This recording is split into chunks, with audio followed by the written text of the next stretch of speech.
But Here it's pretty cutthroat. Like it's like everyone and their mom has like an SAT score over like 1550. And to stand out, you kind of have to have some kind of extracurricular or like some kind of consistent story in your application.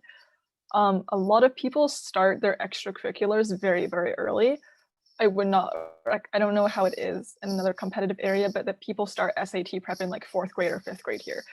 It's kind of ridiculous. I did not do that. They start studying for math Olympiad in like also like elementary school. And so here, like either you hop on that train very early, like half of like this city seems to be doing, or you, like me, and you only discover what college admission is like halfway into sophomore year, realize, oh no, I'm behind, and really try and find something you're like relatively good at and try to like make as much progress and like develop your skills in that area.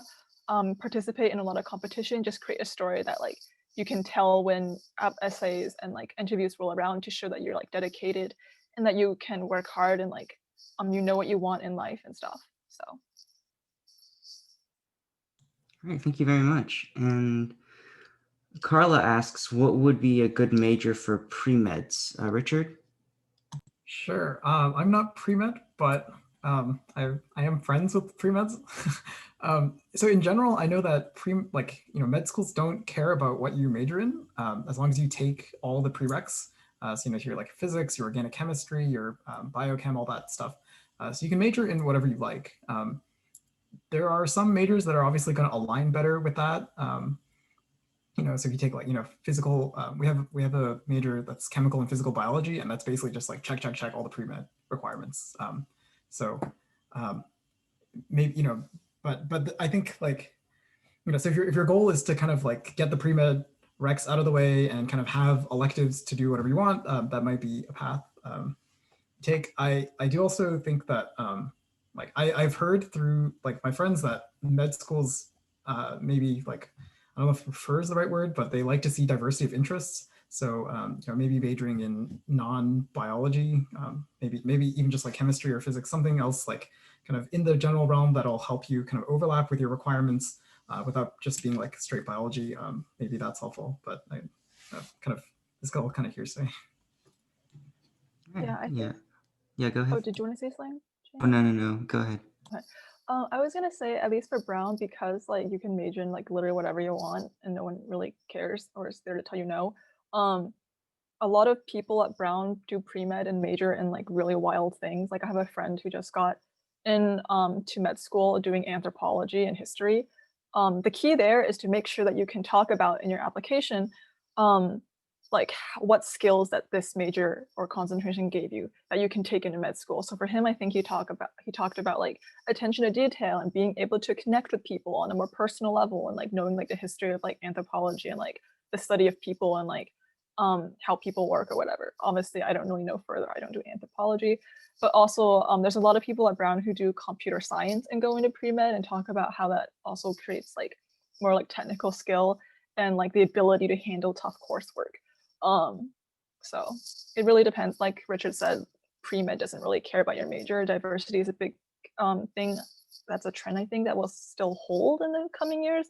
The key thing is just, can you relate what you do to med school? Yeah, thank you so much. And Edelson asks, if your school's curriculum is subpar, as in 2 APs, no IBs, and a handful of honors courses, how can you stand out academically? And would you recommend self-studying for AP exams and taking dual enrollment? Richard or Jaime, do you guys want to take this one? I can do it, right? Because yeah, my high school's curriculum was not as great, right? But from experience, what I did was I tried to reach out and take classes that were not offered in my school. I know I live in North Carolina, and they have like a virtual public school thing that I could sign up for to take extra AP classes that my school didn't offer, right? You could totally self-study for AP exams and do dual enrollment.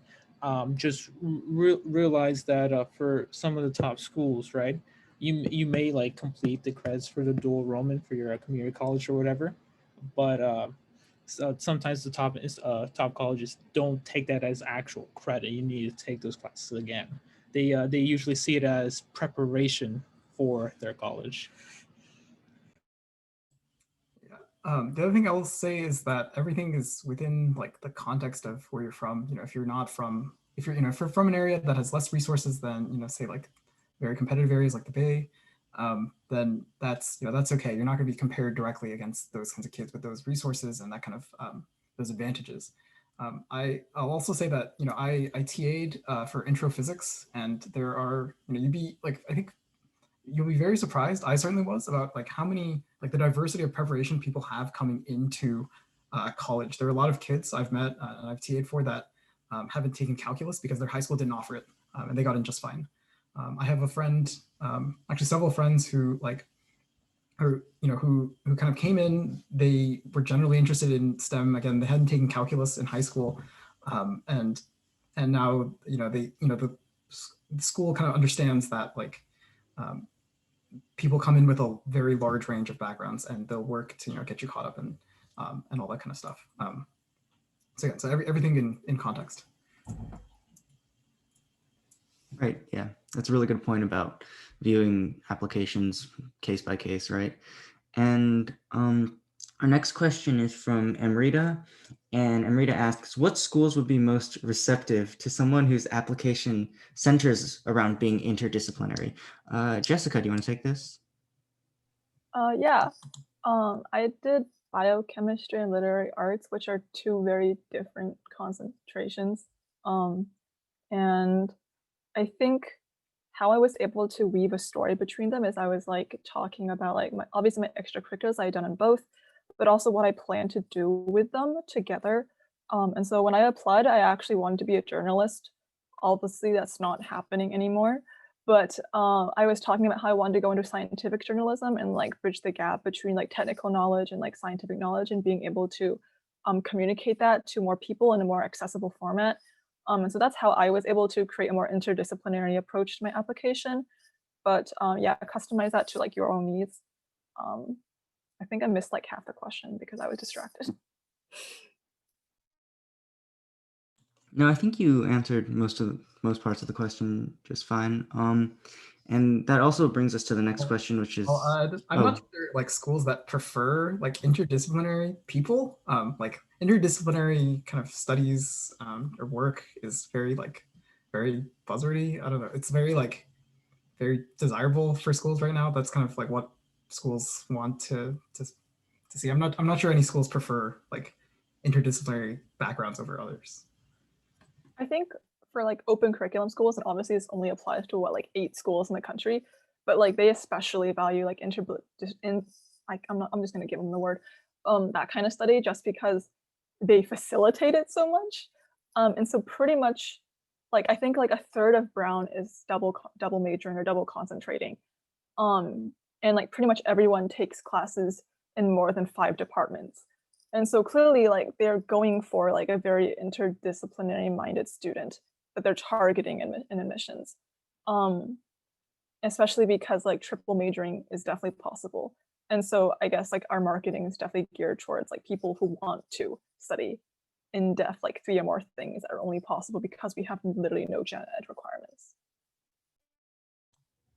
all right, yeah, thank you. And yeah, the next question is also directed at you, Jessica. So Chloe asks, can you elaborate on Brown's double concentration program? Are you currently studying a double concentration, and how does that complement with the open curriculum? It's not really a double concentration program per se. It's just that because we have no general ed credits, like you just have you have like 40 course slots at least over the course of like 4 years. And you have the ability to double major very easily, because like for me, the econ concentration is like 12 classes. And so after sophomore year, I was like sitting there like twiddling my thumbs, like, okay, what do I do for the next 2 years of my life? And so I was like, okay, I'm just gonna pick up another concentration. And that doesn't involve a whole lot. You literally just declare another concentration. That's the end of it. Like it's very easy to do. You can pick up and drop concentrations in like one day. So it's like very easily facilitated. I don't remember the last part of the question. The last part of the question was, are you currently studying a double concentration? How does that complement the open curriculum? Thank you.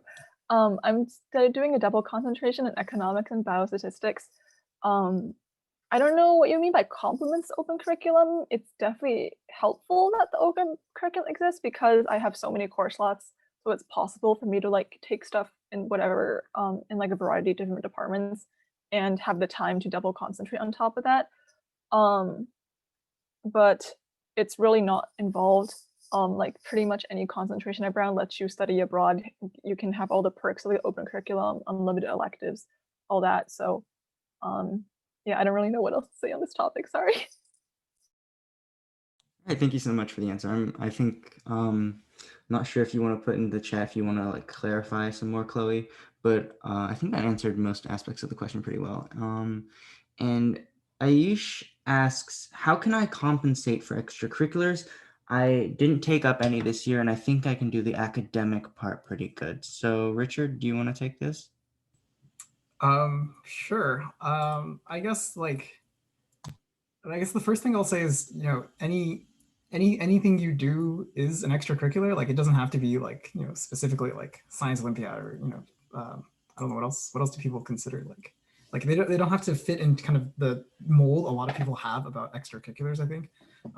Unless you were like, you know, unless your life is literally just sitting at your desk and studying. So I don't know. So maybe like the first thing is kind of broaden what you would view as extracurriculars, you know. And I guess the other thing is like, you can't really make up for like the lost time. Like you know, you don't have that. Like you can't get that back. But you can still, you know, get involved in things now. You know, it's never too late to start things. Also, just in general, like you don't have to do them for college. And in fact, I would encourage you not to do them for college. Maybe someone else can jump in. Yeah, Jaime, do you want to continue off of that? So for me personally, I said earlier I was Boy Scout, been part of the program for a long time. That's like my only extracurricular. Honestly, I don't really do anything else other than that because mostly because my school is about an hour and away, and I don't have any time or resources to go there every time I want to do a club, right?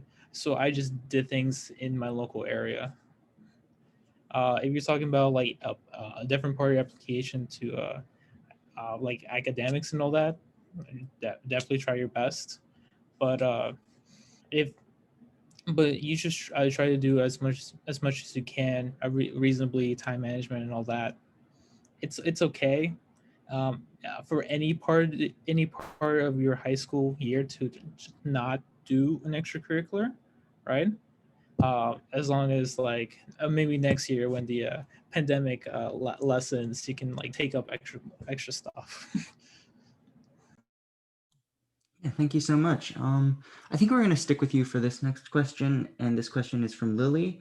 And Lily asks, how do we tackle the tell me about your academic weaknesses interview question without making it a turnoff?